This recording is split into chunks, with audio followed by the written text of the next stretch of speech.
Bonjour à tous, nous revoici ensemble pour l'enregistrement de la deuxième partie de la soirée du 15 janvier du CDVL 31, donc soirée théorie parapente. C'est Thibaut Vargas qui présente, je suis moniteur fédéral et donc aujourd'hui nous allons aborder sortir du bocal et premier cross, donc tout ce qu'il y a à savoir, donc un prérequis etc. pour réaliser son premier cross. Vous rêvez de sortir du bocal, quelques petits conseils pour bien préparer votre premier cross. Alors, petite précision, c'est que ici, dans cette présentation, voilà, je suis l'auteur des informations, mais voilà, je ne prends pas de responsabilité sur les vols que vous allez prendre par la suite. C'est vous le pilote de votre parapente et vous resterez responsable tout de même de toutes les décisions que vous prendrez lors de votre prochain vol. Du coup, la présentation va s'articuler de la manière suivante. Donc, on va commencer par définir un petit peu le cross, identifier les prérequis, éventuellement la préparation et l'analyse avant de penser à la réalisation. Donc la définition. Donc le parapente classique, c'est très simple. On a un point A qui est un déco, un point B qui est un atterrissage officiel. Donc ça, c'est le vol, on a tous commencé par là et ça reste la majorité de la pratique de parapente. Sortir du bocal, ça veut dire une seule chose. Ça veut dire que le point B, c'est pas l'atterrissage officiel, c'est un autre champ, tout simplement. Quelle que soit la distance, il n'a pas besoin d'être très loin pour dire qu'on a fait un cross ou qu'on est sorti du bocal. La distance entre le point A et le point B n'est pas une référence. Effectivement, on sait très bien qu'il y a des 30 km, des vols de 30 km qui peuvent être très faciles sur des sites connus où on n'a plus qu'à suivre la crête, alors que dans certaines zones, 15 km, c'est déjà très difficile. Donc ne vous attachez pas à une distance en particulier. Ce qui est intéressant, c'est de sortir de la zone de confort du bocal du site. Et voilà, on va voir ensemble qu'est-ce qu'il faut savoir pour franchir le pas. Donc les prérequis. On aura des capacités physiques et mentales, parce qu'effectivement, le parapente reste un sport. Il y aura aussi beaucoup d'éléments techniques à connaître et des éléments de matériel. Donc, si on approfondit un petit peu les capacités physiques et mentales, votre forme physique vous permet-elle un atterrissage vent de travers ou vent arrière? Voilà. Les capacités physiques et mentales, c'est une somme de questions que l'on doit se poser pour savoir, voilà, comme je le disais, le parapente reste un sport, même si c'est un sport qu'on peut pratiquer jusqu'à un certain âge et qui ne nécessite pas une condition physique extraordinaire. Néanmoins, il y a des petites informations qu'il est nécessaire de se poser. Donc, est-ce qu'un atterrissage vent arrière, ça peut m'arriver? Est-ce que je sais courir? Est-ce que je suis capable de marcher 2 km avec mon sac sur le dos? Effectivement, mon sac, il va vite faire 15-20 kg en parapente et c'est pas forcé que j'atterrisse auprès de la route. C'est pas rare qu'on marche 1 à 2 km pour se rapprocher d'une route ou d'un village. Est-ce que je sais rester plusieurs heures dans ma sellette? Parce qu'effectivement, en parapente, voilà, c'est en volant plusieurs heures qu'on parcourt des distances. Finalement,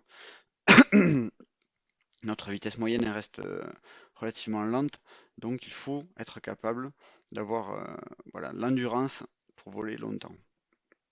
Est-ce qu'on se sent capable de gérer un stress lié au vol en terre inconnue? C'est-à-dire savoir atterrir en terre inconnue, savoir identifier le sens du vent, la force du vent, savoir trouver des thermiques voilà, dans des zones que l'on ne connaît pas. Voilà, toutes ces questions elles sont bonnes à se poser. Ça ne veut pas dire que si on n'a pas un point, on ne pourra jamais faire de cross, mais néanmoins, c'est bien de se les poser avant. Est-ce qu'on saura renoncer à bon escient ou mobiliser notre concentration en cas de point dur? Ça peut arriver si on fait un point bas dans une vallée où voilà, les atterrissages sont pas nombreux ou exigus. Il faut savoir se mobiliser voilà, au niveau du mental pour savoir ressortir d'un point dur et, euh, et donc voilà, mobiliser toutes nos capacités dans ces moments-là. Point de vue technique. Donc il y a la technique en vol. Donc en vol, pour le cross notamment, êtes-vous capable d'enrouler plusieurs thermiques jusqu'au sommet sans fermeture? Donc là, il y a un double aspect traité dans ce point. Le premier point, c'est d'enrouler plusieurs thermiques jusqu'au sommet, c'est-à-dire, voilà, est-ce que quand je trouve un thermique, j'ai l'habitude de rentrer, sortir, ou est-ce que, voilà, souvent je fais un rang ou deux pour me placer dans le thermique, et puis ensuite je l'ai jusqu'au plafond, dans mes habitudes, je suis plutôt performant. Le deuxième point, c'est sans fermeture. Ce point-là, il n'est pas anodin, parce qu'effectivement, il y a des gens qui savent voler, qui savent monter. Par contre, c'est pas des grands pilotes, c'est-à-dire qu'ils n'arrivent pas à conserver une aile ouverte pendant l'intégralité d'un vol. Il faut savoir qu'une fermeture, c'est jamais anodin. Si elles sont fréquentes, enfin, c'est jamais la faute du vent ou de la voile, hein, c'est souvent la faute du pilote. Est-ce que je connais les régimes de vol? Donc les différents régimes de vol, on les voit dans une autre présentation qui est la polaire des vitesses et les régimes de vol. Donc voilà, est-ce que sans les maîtriser tous, est-ce que déjà je les connais? Est-ce que je sais voler en dynamique, c'est-à-dire en appui sur le relief, en soaring? Parce que tout simplement, dans un vol où on sort du bocal, il est souvent probable qu'on se retrouve à raccrocher sur une face et donc d'utiliser la dynamique pour remonter le long d'une face. Est-ce que je connais les notions de haut vent et sous le vent? Ça, c'est vraiment un caractère technique primordial pour la sécurité. Les notions de haut vent et sous le vent. Pourquoi? Parce que, ben, effectivement, sous le vent, ça donne lieu à de fortes turbulences en parapente. Et donc, savoir identifier mon placement à l'arrivée d'une transition, ce sera très très important. Techniquement, au niveau de l'atterrissage, je mets un petit point en particulier à ce niveau-là parce que c'est important. Donc, est-ce que je sais atterrir dans un lieu improvisé? Est-ce que je sais lire la direction du vent? Effectivement, quand je suis encore en l'air, souvent, enfin, ça peut arriver, on a parcouru 30 km, on a changé de vallée plusieurs fois. Quelle est la direction et éventuellement la force du vent? Donc, on a des indicateurs qui peuvent nous aider à faire ça. Ça peut être voilà, les feuilles, ça peut être de la fumée qui s'échappe d'une cheminée, donc on voit dans quel sens elle est poussée. Ça peut être les appareils électroniques GPS qui nous donnent notre vitesse de déplacement. Voilà. Est-ce que je sais faire tout ça? Est-ce que je sais construire une approche sur un terrain non repéré? Donc terrain, j'entends par là terrain d'atterrissage non repéré au préalable, parce qu'effectivement, quand on arrive sur un site connu, l'atterrissage, ben, on a l'habitude de s'arrêter en voiture, d'observer les obstacles, où est la manche à air, où est la zone de prédilection, est-ce que c'est une approche en PTU ou une approche en PTS qui est recommandée? Voilà, tout ça, est-ce que je le maîtrise sur un terrain officiel et est-ce que je sais de moi-même le transposer sur un terrain non connu, c'est-à-dire on ne sait pas encore où on va atterrir. Par contre, quand je suis en vol, je sais repérer les obstacles, les lignes électriques et identifier quelle prise de terrain sera la plus favorable. Donc ça fait une bonne jonction avec ce point-là. Donc quand je suis encore en l'air, parce que c'est en l'air qu'il faut le faire, quand je repère un terrain, est-ce que je sais repérer les obstacles? Ça peut être donc les lignes électriques. Pour ça, vous savez que c'est un obstacle délicat pour les parapentistes parce qu'une ligne électrique, on ne la voit pas. On la voit très mal, vue de dessus. Donc l'indication que je saurais vous donner, c'est de dire, voilà, on cherche d'abord les poteaux électriques, les poteaux qui supportent les lignes. Et une fois qu'on a identifié plusieurs poteaux qui doivent former normalement une sorte d'alignement, voilà, il faut faire l'hypothèse qu'il y a des lignes entre les poteaux. Et donc on va plutôt choisir des champs le plus éloignés possible des lignes électriques. Ensuite, on va éviter effectivement tout ce qui est culture et élevage, voilà, pour le respect des paysans et pour la longue vie de notre pratique. Petit conseil donc, c'est de repérer les routes avant de poser. Effectivement, une fois qu'on est au sol, c'est beaucoup plus compliqué de savoir où est la route, est-ce qu'elle est loin, est-ce qu'elle est pas loin, dans quelle direction elle est, et on peut très vite se tromper et marcher dans la mauvaise direction. Donc quand on est à 200-300 mètres sol, vraiment il faut faire un scan des éléments repérés, donc route, village, etc., qui vont bien nous aider. Une fois au sol, ce sera bien plus compliqué. Au niveau matériel maintenant, est-ce que je dispose du matériel adéquat pour un premier cross? Est-ce que les sellettes de montagne sont... Pardon, les sellettes de montagne sont à proscrire, en effet. Enfin, sellettes de montagne, j'entends par là les strings. En effet, parce que on a un confort qui est plutôt minimaliste et c'est important d'avoir une sellette bien confortable avec de la sécurité passive également. Mais comme ça, on peut porter toute notre attention et notre concentration sur notre pilotage. Donc le matériel minimum. Une aile en bon état et révisée, peu importe que ce soit une aile de compète ou pas. On voit aujourd'hui des ailes A et B qui permettent de faire des vols vraiment très très très très grands et de dépasser largement les 100 km. Donc voilà, le but c'est pas d'avoir un gun, mais d'avoir une aile en bon état et sous laquelle on est à l'aise. Une sellette de progression, donc voilà, c'est une sellette comme je le disais confortable avec éventuellement une sécurité passive mousse bag ou airbag Et voilà, des poches, c'est intéressant pour amener de l'eau ou de la nourriture, qui seront peut-être pas forcément utiles en l'air, selon les pilotes, mais par contre, une fois au sol, on sera toujours content d'avoir un peu de nourriture et un peu d'eau pour atteindre la récup. Un parachute de secours, très très important, et un variomètre. Donc le variomètre que vous connaissez tous pour matérialiser les ascendances. Un téléphone portable chargé, donc certains utiliseront un tracking, mais néanmoins, il est important qu'il soit chargé et dans notre poche au minimum pour qu'une fois au sol ou en cas de besoin, on puisse joindre des amis ou les secours. Les petits plus, ce sera un GPS. Un GPS, il nous sera utile pour enregistrer la trace GPS et donc analyser le vol une fois qu'on est rentré chez nous sur l'ordinateur. Aussi, il peut permettre de déclarer le vol à la CFD, on le verra plus tard. Et une chose importante aussi, il nous donne notre vitesse de déplacement par rapport au sol. Donc c'est utile pour connaître la force et la direction du vent. C'est-à-dire que si je dois atterrir dans un champ, juste au-dessus, je vais faire un passage dans un sens, un passage dans un autre. Si dans un sens, je vole à 50 km/h et dans l'autre à 25, je vais plutôt choisir le sens de déplacement à 25 km/h, ce qui signalera que je suis bien donc face au vent pour atterrir. Une radio, donc ça c'est très important aussi, notamment quand on vole à plusieurs. Un petit kit de sécurité, donc il en existe de vendus complets, sinon on peut se le faire nous-mêmes, avec une couverture de survie, un sifflet, une petite corde, éventuellement un couteau. Voilà, il y a quelques petits accessoires qui peuvent être utiles. S'il me manque un prérequis, voilà, est-ce que voilà, dans les points précédents, que ce soit physique, technique ou matériel, s'il me manque quelque chose, est-ce que je vais m'arrêter là? Ben non, on va essayer de travailler, on va s'entraîner pour obtenir ce prérequis et effectivement basculer vers le premier cross avec tous les prérequis nécessaires et donc avec tous les éléments favorables à notre sécurité. Donc au niveau entraînement, je vous propose quelques petites pistes, hein. C'est pas, c'est juste de la bonne logique. Donc pour le physique, on va essayer d'aller marcher ou courir en montagne ou faire du vol rando tout simplement. C'est allier le plaisir et le sport. Donc ça va nous permettre voilà, d'améliorer notre condition physique. Pour le mental, je dirais que c'est se donner des petits objectifs sur les vols classiques. Donc un vol classique, c'est un vol où la journée elle n'est pas fumante, c'est pas une journée record, c'est une journée tout simplement comme toutes les autres. Mais voilà, au lieu de faire décollage, je fais mon tour dans le bocal et au bout d'une heure je vais atterrir, c'est de se donner un petit objectif qui change de d'habitude. Donc ça peut être voilà, aller faire, enfin, ressortir d'un point bas, ça peut être enrouler les thermiques de mon mauvais côté si vous en avez un, plutôt à droite ou plutôt à gauche. Ça peut être voilà, essayer de rester avec les copains parce que des fois on a tendance à étirer les groupes. Et voilà, on peut faire des petits objectifs comme ça sur des vols tout à fait classiques. Ça va mobiliser notre motivation, notre mental pour atteindre ces petits objectifs qu'on aura fixés. Donc je l'ai dit, de ressortir d'un point bas, garder le même thermique jusqu'au sommet sans le perdre, ça c'est un très bel exercice aussi. Identifier des terrains pour se vacher.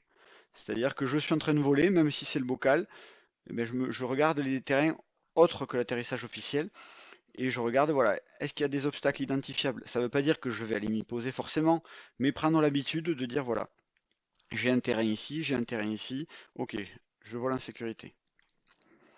Point de vue technique, bien décoller. Vraiment, c'est un point très important parce que un décollage raté, c'est se mettre un petit peu sur de mauvaises bases pour le reste du vol, alors que faire un beau décollage propre, où on maîtrise vraiment la voile, on fait une belle temporisation, un beau contrôle, une belle course d'élan. C'est vraiment partir sur de bons pieds et on est de suite dans le vol et on sera très efficace dès le premier thermique.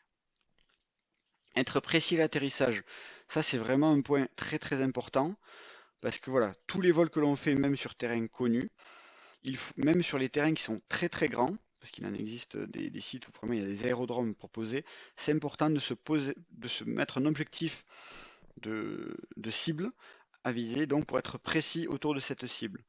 Pourquoi? Parce que le jour où on devra le faire sur un terrain exigu, eh bien, si on sait le faire, on va y arriver. Si on ne sait pas le faire, eh bien, on risque de faire un petit arbrissage. Savoir voler longtemps, donc comme je le disais tout à l'heure, pour sortir du bocal, c'est bien de savoir voler plus d'une heure. Si au niveau matériel on a des petits manques, Ben, j'ai qu'une seule chose à vous recommander, c'est aller faire votre liste de shopping sur soaringshop.com et vous trouverez normalement votre bonheur et vous serez bien conseillé. Voilà, donc j'avais peut-être pas tous les prérequis, je me suis entraîné et maintenant j'ai obtenu effectivement les requis nécessaires pour passer à la suite. Donc, qu'est-ce qu'on fait après ça? Donc, la préparation. La préparation d'un vol pour sortir du bocal, c'est de se poser un objectif. Est-ce que c'est un premier cross que je veux faire? Est-ce que je veux juste sortir du bocal? Est-ce que je veux aller à un point précis? Par exemple, pour certaines personnes, c'est rentrer chez eux. Est-ce que je veux dépasser les 30 km? Est-ce que je veux faire un grand triangle? Est-ce que je veux survoler un point caractéristique? Voilà, donc dans tous ces objectifs, voilà, c'est important avant de préparer, de savoir ce qu'on veut faire. Selon les différents points ici, ben, la préparation elle sera légèrement différente. Pour juste sortir du bocal ou pour dépasser les 30 km, on ne va pas se poser exactement les mêmes consignes. Malgré toutes les généralités qu'on va voir maintenant, elles peuvent s'appliquer à chacun des points précédents. Donc, mon vol record précédent, quel est-il? Donc, c'est important de connaître notre temps maximum passé en l'air, la distance maximale qu'on a parcourue, et si on a l'habitude de plutôt voler en plaine ou en montagne. Effectivement, on ne va pas partir pour un vol de 100 km en 5 heures si on n'a jamais volé plus de 2 heures. Il faut rester réaliste dans les objectifs. C'est-à-dire que par rapport à mon record précédent, on va se donner des objectifs qui les dépassent légèrement. Mais voilà, avec quelques steps, on ne passe pas de 10 à 100 km en claquant des doigts. Donc pour mon premier cross, on n'invente rien. On va rester sur un vol classique, c'est-à-dire de chaque vol, enfin chaque site en général a son vol classique. C'est-à-dire que de Arbas, on a un classique, c'est d'aller vers le Cagir. À Annecy, il y a le petit et le grand tour du lac qui sont des standards. À Ager, en Espagne, on peut faire un vol le long de la crête. Voilà. C'est-à-dire que pour mon premier cross, je ne vais pas inventer une nouvelle route qui a été empruntée par personne auparavant. Si elle n'a pas été empruntée, c'est souvent qu'il y a des bonnes raisons. Donc, on va s'attacher à faire des transitions et des cheminements connus, dans une aérologie connue, et on va se renseigner auprès des locaux, surtout sur les trucs à savoir. À quelle altitude je peux partir? Est-ce qu'il y a des vaches connues? Donc, les vaches, c'est les terrains d'atterrissage hors atterrissage officiel. Donc, est-ce qu'il y a des vaches connues? Sur certains sites, on sait que, voilà, à partir de 1500 mètres, hop, on peut partir poussé par le vent, et on sait que sur les 10 premiers kilomètres, voilà, il y a tel et tel champ qui sont caractéristiques, qui ont l'habitude d'accueillir des parapentistes. Les brises, si effectivement on est amené à voler en montagne et on s'attend à avoir de la brise, donc selon les vallées, c'est bien de connaître le sens et la force de la brise. Les pompes à couillons, ça aussi sur pas mal de sites, on a des zones très favorables aux thermiques et donc c'est très bien de les connaître, ça va nous aider pour nos premiers crosses. Donc on réduit au maximum les inconnus pour conserver notre concentration sur le pilotage. Voilà, donc il faut vraiment pas, enfin, il faut réduire tout ce qui est inconnu de manière à ce que notre attention soit monopolisée par notre parapente et notre pilotage et pas sur le stress de est-ce que je vais à gauche ou à droite. Préparation pour les vols un peu plus ambitieux. Donc avant de réaliser le vol, le mieux c'est de le planifier. Donc on peut regarder des vols qui ont été déclarés et donc les afficher, les analyser. Il y a des sites comme la CFD Parapente, donc vous avez le lien ici. XC Contest, effectivement, c'est le même que CFD Parapente, sauf que c'est au niveau mondial. Donc ces deux sites, ça permet aux pilotes de déclarer leur vol. Et donc on a ici la trace en rouge, la trace GPS d'un vol. Donc on peut zoomer, vérifier où est-ce qu'il a pris les thermiques, où est-ce qu'il est passé, etc. Donc là, je vous ai pris un vol plutôt immense, mais à toute échelle, c'est intéressant de préparer les vols. On a également XC Planner qui peut nous permettre de faire cet exercice. Choisissez un cross accessible par une journée normale. C'est-à-dire qu'il faut qu'un cross que l'on prévoit, il soit faisable une journée normale, de manière à si on le tente un jour où c'est vraiment fumant, ben ça ne le rendra que plus facile. Si les conditions sont meilleures, le vol sera que plus facile, effectivement. préparer un vol, c'est aussi identifier les zones interdites, donc les zones aériennes. Ça, c'est important de le prévoir, surtout quand on veut vraiment parcourir des grandes distances. On est parfois contraint en altitude ou en position par les zones aériennes. Quelles sont les longueurs des transitions?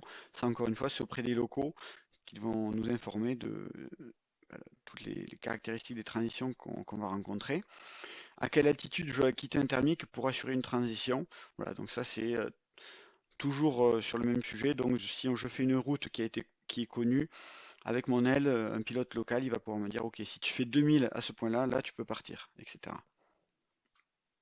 Ok. Au niveau sécurité, avant de me lancer, je préviens une personne au moins du parcours prévu. Ça c'est important, si surtout je compte voler seul. Si j'ai préparé mon cross, via la page précédente, je sais que je vais partir plutôt dans une direction que dans une autre, mais c'est bien d'informer un accompagnant ou un proche. Je prépare enfin, obligatoirement la météo pour savoir est-ce que les conditions sont bonnes, mauvaises, est-ce qu'il y a de l'orage annoncé à un moment dans la journée, est-ce que le vent est annoncé forcissant, voilà, est-ce que les conditions peuvent devenir dangereuses ou non, et dans quelles zones elles seront les plus favorables aussi pour optimiser mes déplacements. Idéalement, j'utilise un live tracking, donc il en existe des gratuits en utilisant son téléphone portable. Il y a d'autres systèmes un peu plus poussés, je vous laisse vous renseigner à ce niveau-là. Mais c'est important, surtout quand on est seul, mais pas que, d'avoir un live tracking. Je vérifie que j'ai mon téléphone chargé, donc je reviens sur ce point-là. Ce sera très important d'avoir un téléphone avec soi pour aller faire du cross. Et prendre un peu d'eau, c'est toujours utile, même si on ne la boit pas en l'air, on sera content d'avoir au sol. Ici donc une photo de la transition vers le Kagir qu'on voit ici. Sécurité toujours. Donc à tout moment du vol, j'ai un posé possible dans mon cône de planée. Donc là, dans cette deuxième partie de présentation, on va passer un peu de temps à expliquer le cône de planée. Donc le cône de planée, c'est ce que j'ai matérialisé ici. Imaginons un parapente. Voilà. Donc le cône de planée, c'est si en air calme et sans vent, voilà, il fait que descendre sans trouver d'ascendance, c'est tous les points qu'il va pouvoir rejoindre dans ce cercle-là. Donc voilà, c'est la finesse du parapente qui matérialise le bord du cône. Bon, ici, j'ai dessiné quelque chose de... C'est plutôt les ailes très anciennes qui ont une faible finesse, mais bon, pour que ça rentre dans la feuille, j'étais obligé de réduire. Donc ici, si j'ai des terrains d'atterrissage dans mon cercle, donc dans mon cône de planée, je vais pouvoir les rejoindre même si je ne trouve pas d'ascendance. Donc ça, c'est intéressant et c'est surtout indispensable de conserver toujours des terrains d'atterrissage possibles dans notre cône de planée. Si l'atterrissage le plus proche est là-bas, si je ne trouve pas d'ascendance, eh bien, je ne pourrai pas le rejoindre. Donc, c'est pas sécurité maximale. On va prendre en compte le vent et la brise. Parce qu'effectivement, je vous ai fait un cône en air calme et sans vent, mais il va être différent en cas de vent. C'est-à-dire que si on prend le vent en compte, admettons j'ai du vent dans cette direction, mon cône il va se déplacer vers la gauche. C'est-à-dire que cette zone-là va devenir inaccessible pendant que cette zone-là va devenir accessible. Tout ça, on peut le comprendre parce que voilà, mon parapente face au vent, je vais être freiné, donc j'irai moins loin. Par contre, si je fais demi-tour, je vais être poussé par le vent, ma finesse donc va s'améliorer et je pourrai rejoindre un atterrissage qui sera par ici. Donc, il faut sans cesse, pendant le vol, matérialiser notre cône de planée. Finalement, il faut le visualiser mentalement puisque il est invisible. Et donc à chaque moment du vol, s'assurer que j'ai un terrain d'atterrissage dans mon cône de planée. Dans le même exemple, si j'ai beaucoup de vent, donc un peu plus de vent que ça, le cône il s'est déplacé encore plus vers la gauche. Donc cette zone inaccessible elle est devenue plus grande. Cette zone et la zone accessible derrière également. Si on va jusqu'à pousser le vis au maximum, si le vent était plus fort que notre vitesse de déplacement, ben ce cône il pourrait être complètement derrière nous puisqu'on pourrait y aller qu'en marche arrière ou en faisant demi-tour, mais en marche avant on ne pourra plus rejoindre de point au vent. Donc cette notion de cône de planée, on va la revoir beaucoup dans les planches qui suivent. Donc ici on est sur des conditions théoriques de vent nul. Donc on a un pilote 1 qui vient de décoller du décollage A. Je viens de tracer ici son cône de planée. Donc dans son cône de planée, il a bien l'atterrissage A, c'est l'atterrissage officiel classique. Donc voilà, ça c'est le genre de site que l'on fréquente, c'est-à-dire que du décollage à l'atterrissage, sans prendre d'ascendance, on arrive à rejoindre le point A et l'atterro A. Si maintenant je place un pilote 2, un pilote 3 et un pilote 4, qu'est-ce qu'on va pouvoir observer? Le pilote 2, il a dans son cône de planée l'atterrissage A. Donc tout va bien, c'est-à-dire qu'il peut continuer à se balader, à évoluer dans ce cône de planée. S'il ne trouve pas d'ascendance, il va se rapprocher et rejoindre l'atterrissage A. De même pour le pilote 3. Même s'il est vertical de la forêt, son cône de planée lui permettra de revenir vers l'atterrissage s'il ne traîne pas lorsqu'il va perdre son altitude. En revanche, ici, le pilote 4, si je trace son cône de planée, on voit qu'il n'a aucun atterrissage dans son cône de planée. C'est-à-dire que s'il ne trouve pas d'ascendance, maintenant, entre ici et la fin du vol, c'est dans la forêt que ça va se terminer. Donc pour partir en cross, on va s'attacher à avoir tout le temps, tout au long du vol, un atterrissage dans notre cône de planée. C'est vraiment le point clé pour passer à la suite. Donc le pilote 1, il est ici, il a l'atterrissage dans son cône de planée. Une fois qu'il a pris un petit peu de... Enfin, voilà, le pilote 1 a pris une ascendance, il a pris de l'altitude, et donc ça lui permet d'avancer sur son vol. Ici, la différence qu'il y a, c'est qu'on a positionné un atterrissage B au milieu de la forêt précédente. Et donc, dans cette condition-là, on voit que voilà, le pilote 2, il a toujours l'atterro A dans son cône de planée. Le pilote 3, voilà, c'est le pilote 2, une fois qu'il a avancé en position 3, il a à la fois l'atterrissage A et l'atterrissage B. Donc, il a le choix et il va pouvoir continuer d'avancer, même s'il ne trouve pas d'ascendance. Et donc, admettons, voilà, après transition, il arrive à cette position 4. Il aura tout de même l'atterrissage B en planée. C'est-à-dire que voilà, une fois dans cette position, s'il ne retrouve pas d'ascendance, il ne pourra pas revenir à l'atterrissage A. Par contre, si, il pourra toujours atteindre l'atterrissage B en sécurité. Et donc ça, c'est la base pour sortir du bocal et faire un premier cross, c'est de passer d'atterrissage en atterrissage, même si ce sera plutôt des vaches que des atterrissages en soi. Mais voilà, c'est de toujours trouver des champs posables dans notre cône de planée. Donc un autre exemple, voilà, quand on est pendant le cross, on a quitté le décollage. Le pilote 1, avec son cône de planée, vu qu'il est en altitude plutôt basse, il ne peut pas aller dans d'autres endroits.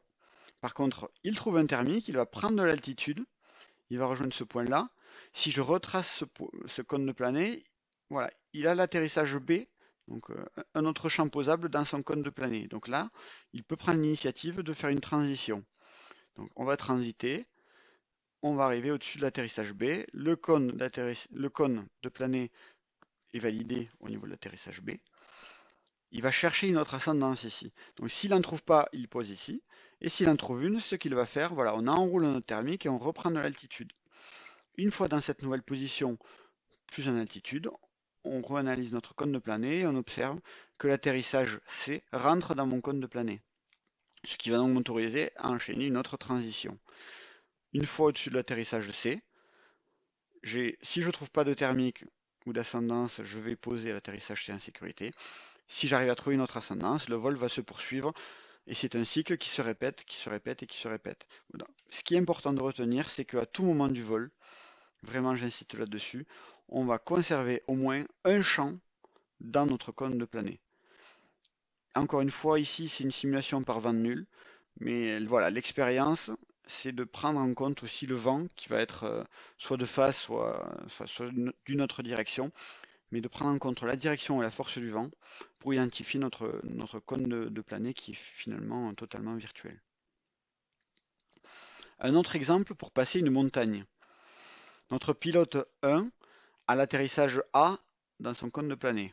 Après la première ascendance, voilà, c'est-à-dire qu'il a pris l'altitude, on retrace son cône de planée, mais son cône de planée, évidemment, il ne traverse pas la montagne. Donc s'il veut franchir cette montagne et continuer le vol vers la droite, il va d'abord faire une transition pour se rapprocher du sommet. Une fois ici, il va pouvoir tracer son cône de planée. Son cône de planée, on remarquera que voilà, il a fait une transition, mais il avait toujours conservé l'atterrissage A dans son cône de planée. On ne s'aventure pas au-dessus de la montagne ou auprès de la montagne si on n'a pas d'atterrissage vraiment au pied. Et c'est qu'une fois dans cette position-là qu'il va voir qu'il peut passer le sommet de la montagne et il peut voir qu'il a un atterrissage derrière la montagne. Donc si on ne voit pas d'atterrissage, c'est toujours risqué de franchir une crête sans savoir ce qu'il y a derrière. Donc le mieux, c'est de se renseigner auprès des locaux ou de prendre plus d'altitude, ce qui nous permettra de voir ce qu'il y a derrière et d'avoir un plané qui nous permet d'aller chercher des terrains qu'on a en visu. Donc j'attirerai un point particulier au niveau d'un passage de col ou d'un passage de crête. Donc le point de vérifier qu'on a un atterrissage derrière, ça c'est important. Mais aussi j'attirerai votre attention sur le fait qu'il y a des turbulences souvent au niveau des passages de crête si on est bas au-dessus de la crête. Donc la première recommandation que j'aurai, c'est de prendre vos marges en altitude et de passer 200 mètres au-dessus d'une crête. Voilà, 200 mètres au-dessus d'une crête, on va vraiment limiter les perturbations et les turbulences que l'on va rencontrer. Si néanmoins on est amené à passer une crête plus bas, dans ce cas-là, il faut vraiment bien connaître les notions de haut vent, de sous le vent, savoir s'il y a du vent météo, savoir s'il y a de la brise le long de ces pentes, et, euh, et on fera bien attention au passage d'une face à une autre. Donc ici, on va faire une transition. On a passé la crête, plus de 200 mètres au-dessus. On retrace notre cône de planée. Ce qu'on observe, c'est que voilà, dans cette position-là, je ne peux plus revenir au point A avant d'avoir repris de l'altitude. Par contre, j'ai bien validé mon cône de planée, mon atterrissage B. Si je continue mon vol, je vais arriver dans cette position-là, qui va, voilà, quand je vais quitter l'atterrissage B en planée, j'ai bien l'atterrissage C qui est rentré dans mon cône, donc je fais ce vol en sécurité. Maintenant, quelques petites informations sur les différents types de cross et de vol. Donc, on a du vol de plaine. C'est du vol qui est souvent dans le lit du vent, donc poussé par le vent, avec des distances souvent en ligne droite, et avec des atterrissages plus faciles à identifier et à anticiper. On peut le voir sur ces photos. En plaine, on peut voir de loin des grands champs, et on a souvent de l'altitude pour voilà, un cône de planée qui nous permet d'aller chercher et de conserver des atterrissages dans notre cône de planée tout au long du vol. J'ai essayé de mettre en place un petit système de scoring pour identifier les différents types de vols. Ici, c'est le vol de plaine. Donc, la petite légende ici, donc si le score est faible, c'est que j'ai identifié quelque chose comme facile pour un pilote autonome. Si le score est plus élevé, c'est plus difficile et la maîtrise du pilote est requise. Donc par exemple, pour un vol de plaine, le vol thermique, le score est élevé, il est proche de 100. Pourquoi? Parce que en plaine, si je ne sais pas voler en thermique, je ne vais pas aller bien loin. Ça ne veut pas dire qu'il y a forcément un grand danger, mais si je ne sais pas sortir d'un thermique, enfin sortir du site, du décollage qui a souvent des dénivelés plutôt faibles, etc., c'est vraiment du vol thermique qu'il faut maîtriser. Au contraire, en vol de pente, donc vol dynamique, le score est de 0 tout simplement parce qu'en vol de plaine, c'est très rare que l'on soit en appui sur un relief, puisque c'est souvent des reliefs très très plats, des plateaux, des plaines, et donc on n'a pas besoin de bien maîtriser le vol de pente. La connaissance du terrain ici, elle est scorée à 20 sur 100. Pourquoi? Parce que finalement en plaine, comme on l'a vu sur les photos, même si on ne connaît pas un terrain, on n'est jamais vraiment sous le vent de quelque chose, il n'y a pas de relief. On a une grande visibilité sur ce qui est devant nous en termes d'atterrissage pour repérer des atterrissages longtemps en avance. Donc la connaissance du terrain n'est pas indispensable. Et au niveau engagement, voilà, on est sur un cross, mais de faible engagement pour les raisons que j'ai énoncées précédemment. On a quand même une sécurité qui est élevée dans le sens où on ne se retrouve jamais sous le vent de rien et il est facile de trouver des atterrissages. Un autre type de vol, c'est le vol de crête. Donc le vol de crête, c'est l'alternance de thermique et de cheminement. Ici, ces photos elles sont prises à Agère en Espagne, où on voit bien donc la crête sur laquelle on peut parcourir de fortes distances sans enrouler, et où il y a beaucoup d'appui-relief. Et l'utilisation des brises et du vent météo. Donc le scoring ici, pour un vol de crête, il va être différent. Donc bon, la légende reste la même. Au niveau du thermique, on est scoré à moitié, à peu près au niveau de 50. Pourquoi? Parce que on va faire une alternance de cheminement et de thermique. Donc même si on est moyen en thermique, il y a matière de faire des kilomètres sur des crêtes. à Saint-Hilaire, on peut faire de très très beaux vols sans enrouler un thermique. En revanche, au niveau du vol de pente, on a un scoring proche des 100, tout simplement parce que le vol de crête, c'est voler souvent près de la pente, en appui dynamique, en appui soaring, et c'est une technique particulière à connaître. Donc voilà, si je dois maîtriser le vol de pente, si je veux faire un cross en vol de crête à Saint-Hilaire notamment. La connaissance du terrain, elle est un peu plus élevée ici. Pourquoi? Parce que chaque crête peut avoir ses particularités. Il y a des zones favorables, d'autres moins favorables. À partir du moment où on joue avec les brises et le vent météo, il faut un petit peu comprendre et connaître leur fonctionnement sur le site que l'on fréquente. Au niveau engagement également, on est monté un petit peu plus au niveau des 65, tout simplement parce que vol près du relief, c'est toujours plus engagé qu'un vol de plaine, puisque voilà, on est plus proche d'un obstacle, donc en cas d'incident de vol, on a toujours moins d'altitude pour le gérer. Maintenant, on va voir le dernier type de vol, c'est le vol montagne. Donc, c'est des thermiques, donc gestion de la face est et face ouest. Transition avec des traversées de vallée, donc des transitions qui peuvent être longues. De l'appui-relief également, puisqu'on a effectivement des crêtes que l'on va utiliser. Et utilisation des brises. Donc, le vol montagne, voici son scoring. Au niveau du thermique, voilà, c'est important de savoir faire du thermique en montagne finalement, parce que on va, quand on est bas, on va utiliser du vol de pente, mais pour sortir au-dessus et faire des vrais plafonds, on va utiliser le thermique. Donc c'est bien d'être bon en thermique en montagne. Également en vol de pente, c'est intéressant d'avoir un niveau quand même intéressant en vol de pente parce qu'on n'est pas toujours haut au nuage et ça nous arrive de redescendre au niveau des crêtes et donc d'utiliser la brise pour remonter en soaring et ensuite rechercher des thermiques pour faire les plafonds. La connaissance du terrain, elle est plutôt élevée ici, parce que voilà, la montagne, c'est quand même un milieu hostile.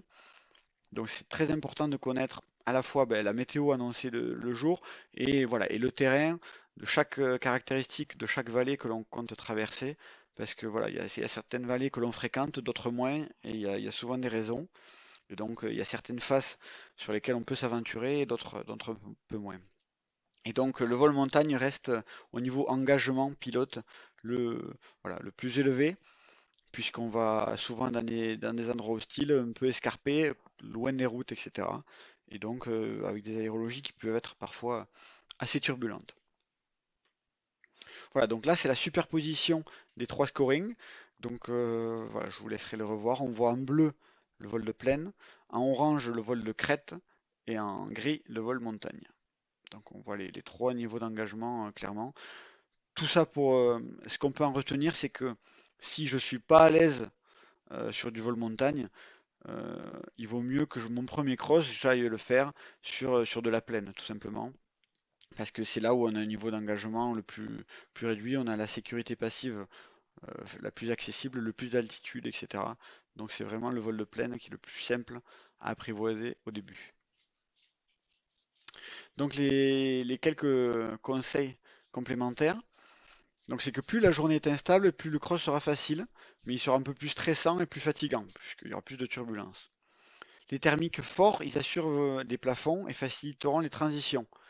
Mais voilà, encore une fois, un thermique fort, c'est aussi une turbulence. Donc il faut être prêt à avoir une journée un petit peu turbulente. Si on n'est pas à l'aise à 14 heures, il n'y a aucun souci pour aller décoller plutôt à 16 h, 17 h. On peut faire un très joli cross de plusieurs kilomètres en décollant en fin de journée au printemps ou l'été. Démarrer le cross donc après 16 heures si les conditions vous semblent très fortes. Pour choisir les bonnes journées, on se fait conseiller, on regarde bien la météo et on demande aux pilotes locaux voilà, sur quel parcours on pourrait s'engager. 6 conseils pour réussir un cross. Voler le plus haut possible. Le but n'est pas d'aller vite, mais surtout d'aller loin. Monter au maximum avant de transiter. Effectivement, sur les premiers, voilà, tant qu'on ne cherche pas de la performance record, il faut savoir voler haut plus que voler vite. Parce que plus on est haut, plus on a du temps pour observer, pour retrouver des ascendances, etc. Si on ne fait pas les thermiques jusqu'au sommet et qu'on est pressé de transiter, on va se retrouver dans des conditions difficiles en bas qui sont plus stressantes et on ira sans doute moins loin sur le vol. Attention, À ne pas vous laisser dériver derrière les arêtes. Donc on revient sur la notion de haut vent et sous le vent. On va prendre 200 mètres de marge au-dessus d'une crête pour la franchir. Voler avec la meilleure finesse, dans le doute plutôt un poil plus vite. Effectivement, les voiles modernes, on va dire que main haute, elles ont une finesse très très efficace. Si ça descend fort, on ne fait pas immédiatement demi-tour. Pourquoi? Parce qu'une ascendance, c'est l'air donc qui monte, il est souvent entouré d'air qui descend. Donc une ascendance, elle sera précédée souvent d'une descendance. Lors d'une transition, définissez 2 ou 3 ascenseurs, on va dire, c'est des zones favorables au thermique possibles sur la montagne d'en face. Voilà, ça s'appellera des points d'aboutissement. Donc c'est important de quand on démarre une transition, voilà, de savoir, voilà, moi je vais aller à ce point-là. Et on va y aller en ligne droite ou en laisse de chien, mais on va pas faire des S parce que voilà, il faut optimiser notre trajectoire, mais surtout vers un point défini. Si le premier endroit ne donne pas, c'est bien d'avoir un plan B pour chercher une autre ascendance. On va essayer de visualiser à tout moment l'écoulement des brises à notre niveau et dans les vallées en dessous. Donc le GPS il sera utile pour estimer la vitesse et la direction du vent, comme on l'a dit tout à l'heure. Indispensable et vraiment, je vais mettre un gros point, s'il y a une chose à retenir de cette présentation, c'est ça, c'est qu'à tout moment, je dois avoir un champ posable dans mon cône de planer. Vraiment, si vous arrivez à faire ça, vous vous retrouverez jamais dans une situation où voilà, on a que de la forêt ou des lignes électriques en dessous de nous. C'est vraiment des situations très très très inconfortables et on s'en rappelle très longtemps. Voilà, quelques infos de bibliographie si vous voulez vous renseigner un petit peu plus. J'ai tiré pas mal de mes informations de ces sites-là. Donc j'en profite avant de conclure pour remercier donc les différents acteurs, donc le CDVL 31, la Ligue Occitanie de vol libre, donc qui me soutiennent, et aussi les partenaires privés qui sont Enedis et Soaring Shop à Luchon. Merci à tous et à très bientôt pour une autre séance de théorie.